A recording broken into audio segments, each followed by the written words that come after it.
ce lieu de ta présence, nous avons besoin de toi.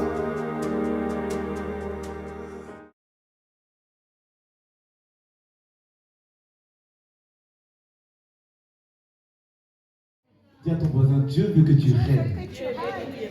Alléluia. Dieu veut que tu règnes. Dieu veut que tu influences. Dieu veut plus de toi. Amen. Alléluia. Gloire à Jésus. J'ai regardé la définition du mot régner. Régner, c'est exercer un pouvoir, exercer une autorité. Et quand on parle de règne, on parle de roi. Les rois règnent. Et Dieu règne. Amen. Mais Dieu nous appelle aussi à régner. Et en fait, quand vendredi, quand on a prié, je me suis rendu compte qu'il y avait des frères et sœurs qui ne régnaient pas. Et c'est pas normal. C'est pas normal qu'à un moment donné dans ta vie, tu ne règnes pas. Ce n'est pas normal si à un moment donné dans ta vie, il y a quelque chose qui a autorité sur toi. C'est pas normal. C'est pas normal. Et nous, en tant que chrétiens, on trouve ça normal. Et on avance année après année, notre vie ne change pas. Et on remet Dieu en question. Mais Dieu t'appelle à régner. Tu dois régner. Tu es là pour régner. Donc à un moment donné, si tu ne règnes pas, remets-toi en question. Afin de régner. Tout simplement. Amen. Gloire à Jésus. Nous allons prendre nos Bibles, nous allons lire Apocalypse. Apocalypse chapitre 5, verset 10. Apocalypse, chapitre 5, verset 10. Vous savez, comme vous le savez tous, le livre de l'Apocalypse, c'est le dernier livre de la Bible. Si Genèse est le premier livre, Apocalypse est le dernier. Et donc on l'appelle Apocalypse. Amen. Et les Anglais ne l'appellent pas Apocalypse. Là. Les Anglais, quand ils parlent de l'Apocalypse, ils décrivent comme révélation. Ça veut dire révélation. Pour eux, c'est la révélation. L'Apocalypse n'est pas seulement la fin, mais c'est une révélation. Amen. Et j'aimerais dire à quelqu'un ce matin, si tu veux connaître ton futur va te donner connaissance de comment tu dois vivre ton présent. Ça veut dire que si tu connais ton futur va impacter ton présent. Ça veut dire que toi qui connais ton futur, tu ne vas pas vivre ton présent comme tout le monde. Tu vas vivre ton présent en connaissant le futur. Mais si tu ne connais pas le futur, comment tu vas vivre ton présent? Donc tu vas vivre ton présent en étant triste, malheureux. Parce que tu ne sais pas ton futur. Mais le Dieu que je vous prêche est un Dieu glorieux. Il nous dit que nous allons à vivre éternellement. Il nous dit des promesses. Donc si tu sais ça, si tu saisis ça, ta vie présente ne sera plus la même. C'est vrai ou pas? Est-ce que je parle à quelqu'un? Est-ce que tu connais ton futur?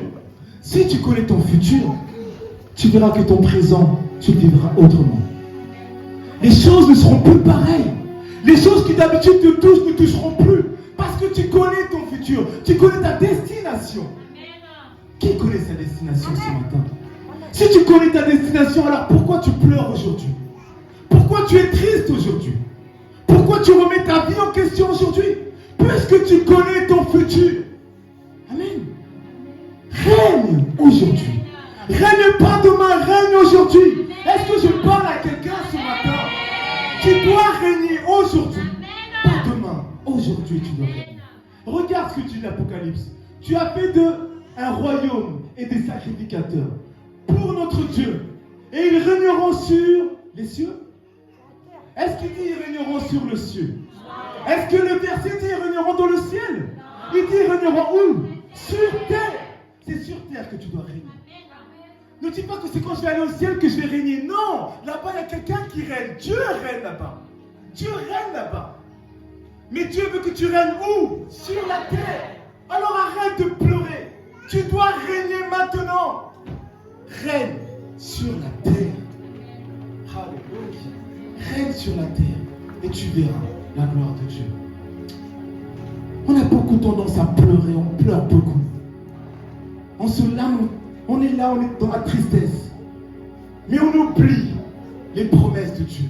On oublie ce que Dieu a prévu pour nous. La Bible dit que je te connaissais même avant que tu n'es né, je te connaissais. Et je t'avais établi. Il y a des gens ici qui sont des rois et des reines. Mais vous ne le savez que je te connaissais même avant que tu n'aies, je te connaissais. Et je t'avais établi. Il y a des gens ici qui sont des rois et des reines. Mais vous ne le savez même pas, vous êtes des rois et des reines. Et sans le savoir, vous ne régnez pas. Mais Dieu veut que tu règnes dans tous les domaines. Dans ton travail, il veut que tu règnes. Dans ta vie de couple, il veut que tu règnes. Auprès de tes enfants. Dans cette terre, Dieu veut que tu règnes. Est-ce que tu règnes, toi? Est-ce que nous régnons vraiment? Ma soeur, est-ce que tu règnes? Tu ne règnes pas. Mais aujourd'hui, prends la décision de régner. Et tu verras que ta vie va changer. Tu as le pouvoir de régner. Qui est contre toi? Tu as l'autorité suprême. Dieu vivant, celui qui a créé la terre et le ciel, celui qui détermine toutes choses, c'est lui qui est avec toi. Alors, qu'est-ce que les autres peuvent faire contre toi? Qu'est-ce que ce monde peut faire contre toi? Qui a l'autorité face à toi? Personne. Tu peux marcher devant eux. Marche sur tes ennemis. Marche sur toutes choses qui t'enlèvent ta joie. Tu ne peux pas me dire que je suis triste. Tu n'as pas le droit d'être triste. Parce que le Dieu qui est avec toi ne tolère pas que tu es triste. Il veut que tu marches avec autorité. Il veut que tu regardes ces gens qui te rendent triste. Et qui te voient en toi le grand Dieu qu'il est. Mais comment ils verront un grand Dieu si toi tu vois un Dieu petit? C'est à travers toi qu'ils verront un grand Dieu. Alors nous sommes là pour régner. Nous ne pouvons pas régner petit. Nous devons régner grand. Nous avons un grand Dieu. Les gens quand ils te voient, ils doivent voir que tu as un grand Dieu. Dieu est grand ou pas? Alors montre-leur que tu as un grand Dieu. Si tu vis petit, les autres verront un Dieu petit. Et ce Dieu-là ne pourront pas le voir, puisqu'il est petit. Il est temps de régner. Dans cette église, on doit régner. On doit régner dans cette église. C'est pas moi ou seul ou le révérend. Tous, on doit régner. Si cette église n'avance pas, c'est parce qu'il y en a qui ne règnent pas. Tout simplement. Est-ce que je vais être tout seul à régner? On doit tous régner. On est appelé à régner. Là où tu dois être, tu règnes. Là où tu te donnes possession de cette terre, tu dois régner. Dans ton travail, tu dois régner. Tu dois être le meilleur. Mais si tu penses que tu es le plus petit, tu seras le plus petit. Mais si tu vas grand, tu verras grand. Il est temps de régner, les frères et sœurs. Il est temps de régner. Est-ce que ce matin, je parle à quelqu'un? Psaume chapitre 115, verset 16 nous dit. Psaume chapitre 115, verset 16 nous dit. Les cieux sont les cieux de l'Éternel. Mais il a donné la terre au Fils de l'homme. La Bible dit que les cieux sont pour les cieux. Mais il a donné la terre pour les fils de l'homme. La terre est pour toi. La terre est pour toi. La terre est ton marchepied. Et tu dois régner sur la terre. Tu dois régner sur la terre. Régner sur toutes choses. Vous savez, il y a beaucoup de gens, quand ils voient des chrétiens, ils ne voient pas Dieu. Parce qu'on pense qu'en tant que chrétien, on doit être pauvre. Dieu ne te demande pas d'être pauvre. Dieu te demande d'être riche. Mais être riche, ce n'est pas avoir beaucoup d'argent. Je ne suis pas là à vous prêcher que vous devez avoir beaucoup d'argent. Je parle d'une richesse intérieure. Je parle d'une vraie richesse. Ça veut dire que même quand tu es pauvre, tu ne vois pas ta pauvreté. Tu vois la richesse de Dieu. Et en un instant, tu deviens riche. Pourquoi? Pourquoi? Parce que tu as compris que l'argent vient de Dieu. Toute chose vient de Dieu. Amen. Mais toi, tu es pauvre. Et les gens te voient pauvre. Et les gens savent que tu vas à l'église. Et toi, tu es dans ta pauvreté. Tu penses que tu vas attirer des gens à l'église? Est-ce que tu penses que tu vas attirer des gens à l'église? Non. Parce que les gens vont se dire, mais il va à l'église, il est pauvre. Mais si dans ta pauvreté, tu souris, si dans ta pauvreté, tu es grand, les choses vont se manifester. Tu vas appeler à l'existence ce qui n'existe pas. L'argent n'est pas là, mais tu es dans la joie. Et sans le savoir, ta situation change. Parce que tu fais confiance au roi des rois. Tu ne fais pas confiance à ton compte en banque, mais tu fais confiance au roi des rois. Voilà pourquoi il y a des gens ici qui ne donnent pas leur dîme. Parce qu'ils n'ont pas confiance en Dieu. Ils se disent non, j'ai pas assez d'argent. Mais en faisant ça, tu ne fais pas confiance en Dieu. En faisant ça, tu ne fais pas confiance en Dieu. Dieu te demande de régner tout le temps. Dieu te demande de faire confiance. Ça veut dire que même si tu n'as pas, tu donnes parce que tu as confiance. C'est fort. Ça veut dire que tu n'as pas, mais tu te dis, je donne quand même. Parce que j'ai confiance. Amen. Imagine-toi, s'il te plaît, imagine-toi que quelqu'un vient te voir. Il ne te connaît pas. Il te dit, j'ai confiance. Mais tu ne connais pas. Tu n'as pas et tu lui donnes. Mais imagine-toi la personne à qui tu donnes. Il va dire, il ne me connaît pas, il me donne. Il a confiance en moi. À combien plus forte raison l'argent que tu m'as donné, je vais le fructifier. Je vais faire en sorte que tu sois béni. Parce que tu ne connais pas et tu m'as donné. Tu m'as fait confiance. Qui? Est-ce que je parle à quelqu'un? Quand on te fait confiance dans ton couple, quand ton mari te fait confiance, cette confiance te valorise tellement que ça t'empêche de devenir quelqu'un d'infidèle. Mais si tu ne fais pas confiance à l'autre, sans le savoir, tu es en train de le détruire. Tu le pousses à commettre l'infidélité. Parce que tu n'as pas confiance en lui. Mais quand tu as confiance en quelqu'un, la personne est tellement contente, est tellement dans la joie, que c'est compliqué pour lui de t'être infidèle. Je parle à quelqu'un ou pas? Amen. Et nous on pousse les gens, on dit non, tu ne peux pas, je ne veux pas que tu parles à un tel. Sans le savoir, tu germes quelque chose dans sa tête qui dit que c'est l'interdit. Et il commence à se dire, mais ce qui est interdit peut être bon. Il commence, tu sais, sans le savoir, toi tu l'empêches de faire des choses, mais sans le savoir, tu l'attires à ces choses-là. Parce que lui n'avait pas cette idée, mais puisque toi tu y penses, automatiquement lui aussi il pense, n'est-ce pas? Je parle à quelqu'un ou pas? Dieu te demande de lui faire confiance dans tes finances. Fais-lui confiance dans toutes choses. Et règne. Tu es là pour régner. Est-ce que je parle à quelqu'un ici? Ce matin, je ne vais pas être trop long. Mais à sortir de là, je veux que tu règnes. À sortir de là, je veux que tu arrêtes de dire que je suis pauvre. Je suis riche en Jésus. La Bible dit appelle à l'existence qui n'existe pas. Règne au nom de Jésus. Quand est-ce que nous allons régner dans cette église? C'est pas notre maison. C'est la maison de Dieu. Donc c'est-à-dire que si nous ne régnons pas pour Dieu, pour qui nous régnons? Si nous ne faisons pas avancer cette église, pour qui nous régnons? Il y a des gens d'entre eux qui cherchent des églises. Il y a des gens qui cherchent la paix. Le tabernacle, c'est le refuge des âmes. Le tabernacle, c'est le refuge des âmes. Il y a des âmes perdues. Mais qu'est-ce qu'on fait pour ces âmes? Qu'est-ce qu'on fait pour ces âmes? Qu'est-ce qu'on met en place pour aller chercher ces âmes? La Bible dit d'aller dans toutes les nations, de prêcher l'évangile, de les baptiser au nom du Père et du Fils. Et nous, on est assis. Et on ne règne pas. Et on se dit, oui, l'église n'avance pas. C'est compliqué. Mais qu'est-ce que nous faisons pour que ça avance? Gloire à Jésus. Ce n'est pas notre église, c'est la maison de Dieu. Nous avons des comptes à rendre à Dieu. Il nous dira, qu'est-ce que tu as fait pour mon église? Je t'ai positionné là. Qu'est-ce que tu as fait pour mon église? Pour ma maison. Est-ce que tu as payé le loyer de ma maison? Tu veux que je me concentre sur tes affaires? Est-ce que tu t'occupes de mes affaires? Le pasteur n'est pas payé. Nous sommes dans une église où les pasteurs ne sont pas payés. Tu peux te dire peut-être que l'argent va au révérend, au pasteur. Les pasteurs ne sont pas payés. Hier à 3h du matin, je suis rentré chez moi. Ce matin, je suis ici. Parce que c'est impossible pour moi d'être ailleurs. C'est impossible pour moi d'être ailleurs. Parce que je veux régner. Je veux régner.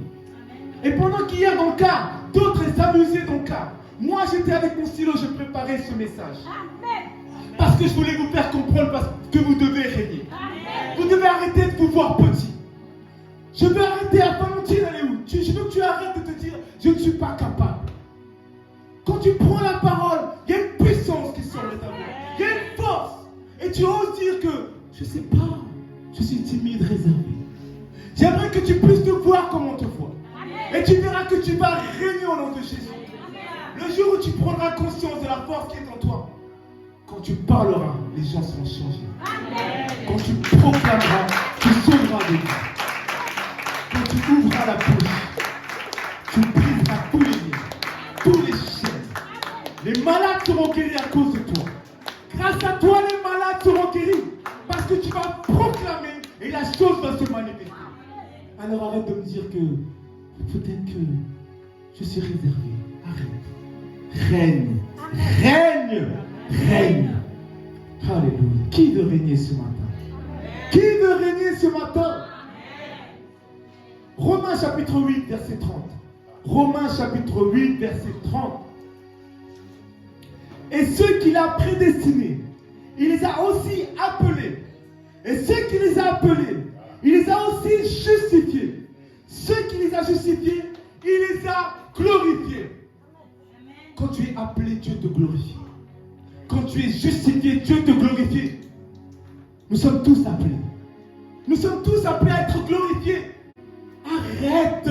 Tu dois régner. Tu dois chercher plus. Arrête d'être là. Non, tu ne veux pas déranger. Il faut que tu déranges.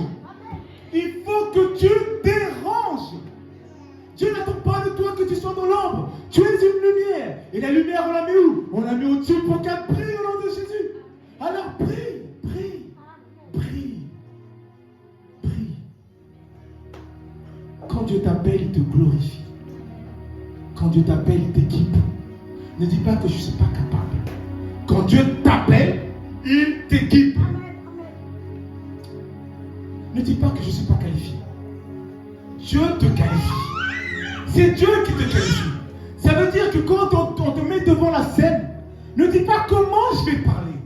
Laisse Dieu parler à travers toi. Mais nous, on est là, on se dit, on n'est pas capable. Il est temps de régner. Il est temps de... J'entends pas, il est temps de régner. Règne dans ta vie. Règne, s'il te plaît. Alléluia. Gloire à Jésus. Ça m'a bouleversé. Vendredi, j'ai mal dormi. Parce que ça m'a bouleversé d'entendre ça, de voir ça. Je me dis, mais ces gens ne se voient pas. Ces gens ne comprennent pas. Vous savez, Dieu est roi. Et nous sommes fils du roi. Automatiquement, nous sommes princes, nous sommes rois. Ça veut dire qu'en fin de compte, si tu ne règnes pas, tu rends triste Dieu.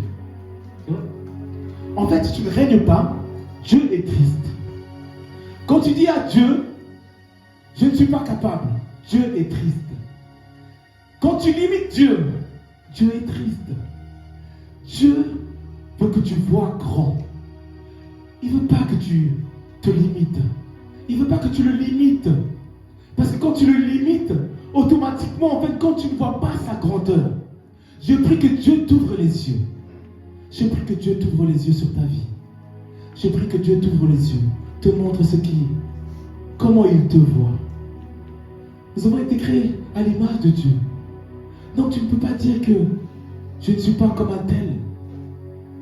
Tu es une personne. Tu as une force en toi. Tu es forte, Maëva. Tu le sais? Tu es forte. Tu es forte. Tu as une puissance en toi. Et toi, tu règnes comme ça. Dieu veut que tu règnes. Tu règnes. Quand tu marches avec royauté. Et vous savez, quand vous régnez comme ça, quand les épreuves arrivent, les épreuves n'ont plus d'effet, n'ont plus d'impact sur vous. Parce que vous avez l'autorité. Dieu nous donne l'autorité sur toutes choses afin que nous puissions régner. Alors je veux que tu penses à cette chose auquel tu ne règnes pas encore. Et je veux que tu règnes. Nous allons fermer les yeux. Ferme les yeux un petit peu. Ferme les yeux. Et je veux que tu penses à cette chose auquel tu espères. Déborah, je veux que tu penses à un album que tu vas faire. Ceux qui ne sont pas mariés, je veux que tu penses à ce mari que Dieu veut que tu aies. Pas que toi, mais c'est que le mari que Dieu veut que j'ai. Je veux que tu penses à ce travail que tu aimerais avoir. J'aimerais que tu penses à cette maison. Peut-être que tu as un studio. Pense à un F4. Pense à un F4 dans ta tête. Vas-y, pense à un F4. Je veux que chacun d'entre nous pensons à quelque chose de puissant, de grand. Mais je veux que tu y penses tellement que la chose commence à être réelle. Tu es en train de te voir, Déborah, en train de chanter des albums, des concerts. Tu vas dans tous les pays, de toutes les nations et tu chantes la gloire de Dieu. Jessie, je vais te voir évangéliste. Je veux te voir partir en Afrique, en Chine, partout, partout. Imagine-toi, vois grand, vois grand, vois grand.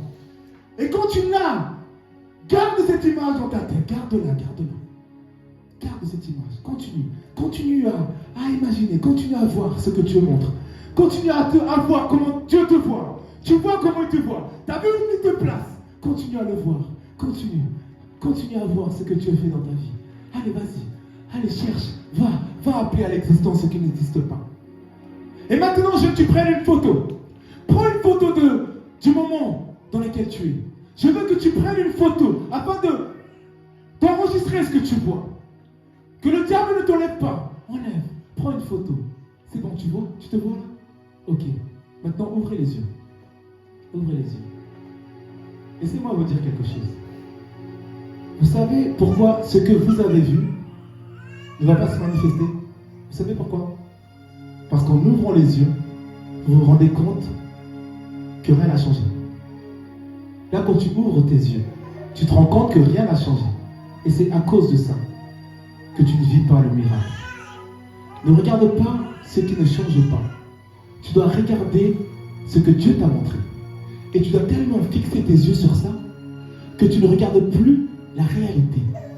Parce que le diable va tout faire pour te montrer la réalité.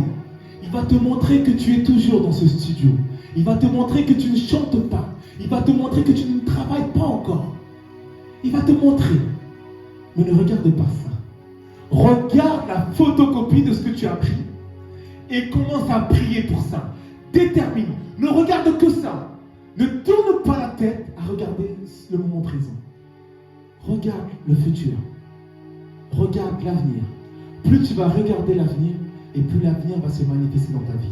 Ça veut dire qu'en regardant le futur, tu marches dans le futur. Et le futur devient présent. Mais si tu regardes le présent, le futur s'éloigne de plus en plus. Parce que tu es que dans le présent. C'est pour ça que quand tu connais le futur, tu ne vis plus le présent de la même façon. Tu vis le présent te préparant pour le futur. Est-ce que je parle à quelqu'un ce matin? Marche en regardant le futur. Sois déterminé parce que tu connais ton futur. Et tout ce qui se passe dans le présent n'a plus d'effet sur toi parce que tu connais ton futur. Est-ce que je parle à quelqu'un ce matin? Je vais terminer sur ce verset. Ce verset nous dit dans Apocalypse 22:5, il dit, il n'y aura plus de nuit.